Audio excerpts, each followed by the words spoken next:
Hello there and welcome back to the Southeast Ohio QI Hub video series. Today I am joined by our favorite Southeast Ohio diabetologist, Dr. Amber Healy. And in continuing on our CGM adventures, today we are going to talk about interpreting CGM data. So we have the patient as a CGM, and they come back in and you see the paperwork and what do we look at? What are the most important things? So I wanted to ask Dr. Healy, thank you for joining us today, first of all. Happy to be here. I bet. So the first thing I want to ask you is, what is the first thing you look at when you look at that CGM data? Like what's the first thing that you see? Well, first I like to make sure I have the correct patient that I'm getting ready to go in and see. It sounds like might have this happened before. Yeah.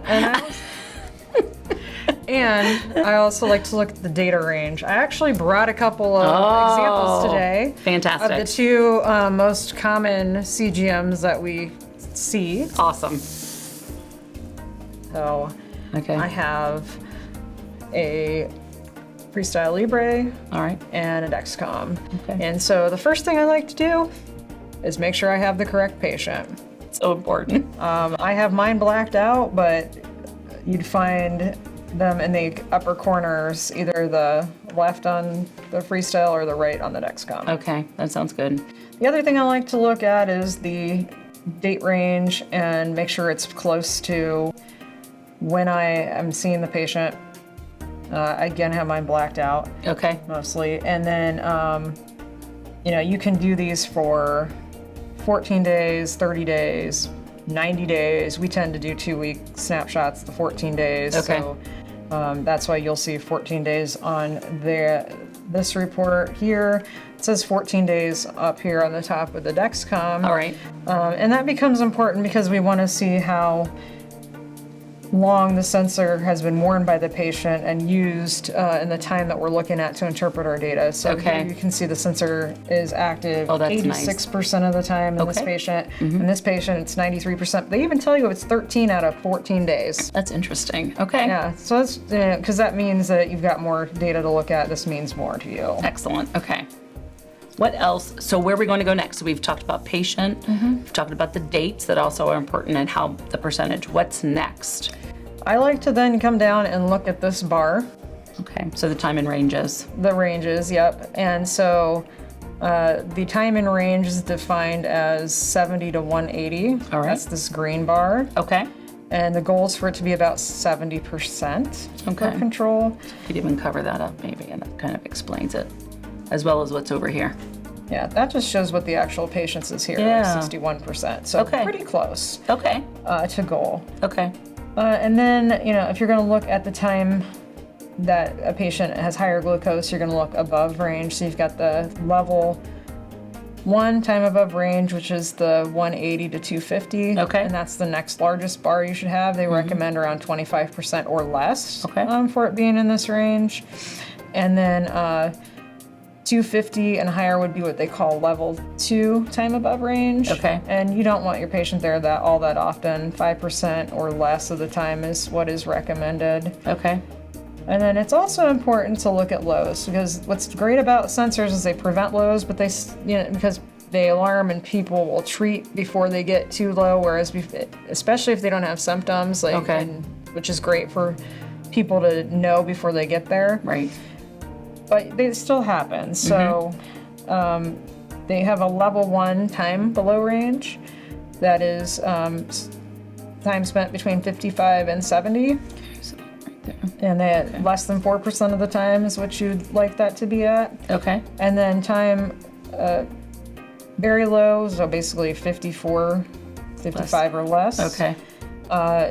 You want that as minimal as possible, less than 1% of the time. Okay. And so this patient's at 0%, which is great, but we'll talk about later how you have to interpret that with a little bit of a grain of salt. Okay. So once I've looked at that, Yep. and I've talked to the patient mostly about making their bar more green, Yep. and then the next biggest bar being yellow, Okay. I like to look at the average blood sugar. So in this Okay. report, it's at the bottom. Notice it's much bigger at the top over here on that's in the the other Dexcom. report. Okay. And also I'll call out the color differences. Okay. This one's red at the top, that one's orange, so it's a little bit different. All right. And then we look at this GMI. The GMI. Okay. So GMI is a rough estimate of what the A1C could be. All right. If this pattern persisted. And Okay. again, it depends on how much are they wearing their sensor. Okay. It also realize this is like a 14-day snapshot, right? Right. And the A1C covers a 3-month average of what blood sugars have been Absolutely. doing. So like Right. if a patient decides that they're gonna be more active or they are going to eat more vegetables or do something to improve their blood sugar, and they started doing it, 6 weeks before the appointment, Right. and their sugars have been better and they're expecting that A1C to be much lower. Right. Sometimes this GMI is nice to use. You can, if their A1C is 8 and this is 7.3, Yeah. and they're really bummed about that 8% because they've made all these changes. Right. But this is while you've been making the changes. Right. You're trending down. That's fantastic. So they can see that. They can see how they're improving. Okay. That's And then- awesome. The variability is another very important part of this report. Okay. Let's talk about it. So the goal is for it to be less than 36%. Okay. And you want them in that range, right? So Okay. but before these, when we were using the A1C mostly for control, Right. patient over here, their blood sugars might be going up and down, up and down, up and down. Right. Like this person's is kind of up Yeah. and down, up and down, up and down. Yep. Because they have more variability than they're supposed to. Okay. But another patient, theirs might have less variability to it Okay. at a 7%, and they're actually the ones that are better controlled All right. because you're not swinging between extremes. Okay. They're not going way up or way down. Okay. Yep. Excellent. That sounds very good. And this patient might have less variability, but they're higher. Oh, yeah, because they're in the yellow here. You're hovering right up here in the yellow. Okay. Fantastic. But I mentioned, the Right. low. This isn't all, things to think about. You might have a patient that comes in and tells you, I'm having a bunch of lows, and you're looking at this and you're going, but 1% of the time here, you're Only 15 minutes. 15 minutes. Maybe. Yeah. Okay. So it's a good idea to take a look back at some of these other pages in the report I've redacted, but you can see where they touch, where they were low Interesting. throughout the report. I mean, even a 55. Yeah, 55. Right. So I But was they thinking, came back up to 86 in that same time frame. So sometimes it's nice to ask those questions like, did you eat something there Yeah. to prevent it? Or like, what was going on there? Okay.